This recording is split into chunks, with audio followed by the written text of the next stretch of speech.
5 বছর বয়সে টাইফয়েডে আক্রান্ত হলে অকেজো হয়ে পড়ে দুটি পা। তবে এই প্রতিবন্ধকতা জীবনের পথ চলায় বাধা হতে দেননি নেত্রকোনার গজিনপুর এলাকার বাসিন্দা মাসুদ মিয়া। শৈশব থেকেই ইচ্ছে ছিল স্বাবলম্বী হওয়ার। সেই আগ্রহ থেকেই কাঠমিস্ত্রির কাজ শেখেন মাসুদ। পরবর্তীতে নিজ দক্ষতা ও পরিশ্রম তাকে নিয়ে যায় নতুন উচ্চতায়। কাঠের দোকান দিয়ে শুরু করেন আসবাবপত্র তৈরির ব্যবসা। কাঠের চেয়ার, টেবিল, পালঙ্ক সহ বিভিন্ন ধরনের আসবাবপত্র তৈরি ও নিখুঁত নকশা করেন তিনি।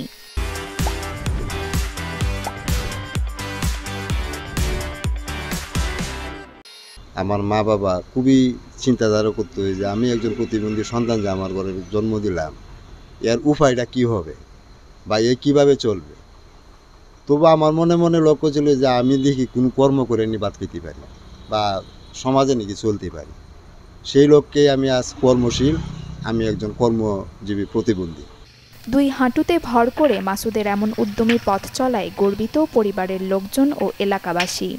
টুকটাক মোটামুটি ভালো ওয়াটার উপরে এমনি কাজ কাম বিরাট ভালো এমনি যে কথা কাজে মাল আপনার সুন্দরভাবে ডেলিভারি দেয়। সে ভিক্ষাটা কইরা মানুষের কাছে হাত না পাইতা সে নিজে একটা কর্ম শিক্ষা, এই কর্মের উপর সে তার সংসার পরিচালনা করতেছে।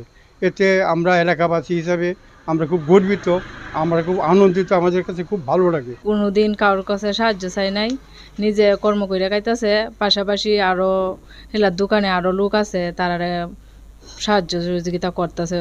এমন মানুষ ভিক্ষা করেও খায়, হ্যাঁ কোনোদিন কেউর কাছে হাত পাতে না, যখন এটা নিয়ে আমার বিরাট গর্ব।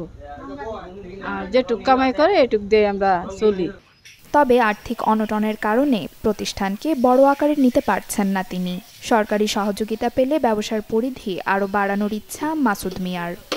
আমি আর্থিক অবস্থায় কিছুটা দুর্বল, কাজের প্রতি আমি দুর্বল না, আমি কাজ করতে পারি। যদি আমার এই আর্থিকটা থাকতো তাহলে তো আমার আমি আরও সমাজে আগাইতে পারলাম।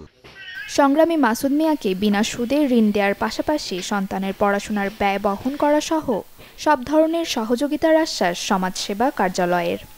উনি তো অলরেডি সামাজিক নিরাপত্তা কর্মসূচির আওতায় আছেনই। তো সামাজিক নিরাপত্তার ক্ষেত্রে আমাদের আরেকটি কার্যক্রম রয়েছে, সেটা হচ্ছে দগ্ধ প্রতিবন্ধী ব্যক্তিদের জন্য ঋণ কার্যক্রম। উনি ঋণ গ্রহণ করেননি, আমরা তার কাছ থেকে একটা আবেদন নিয়ে একটা ঋণের ব্যবস্থা করে দিব। ইচ্ছাশক্তি ও কঠোর পরিশ্রম দিয়ে যে কোনো প্রতিকূলতা জয় করা সম্ভব, তাই যেন প্রমাণ করে চলেছেন Masud Mia. Desk report, channel 24।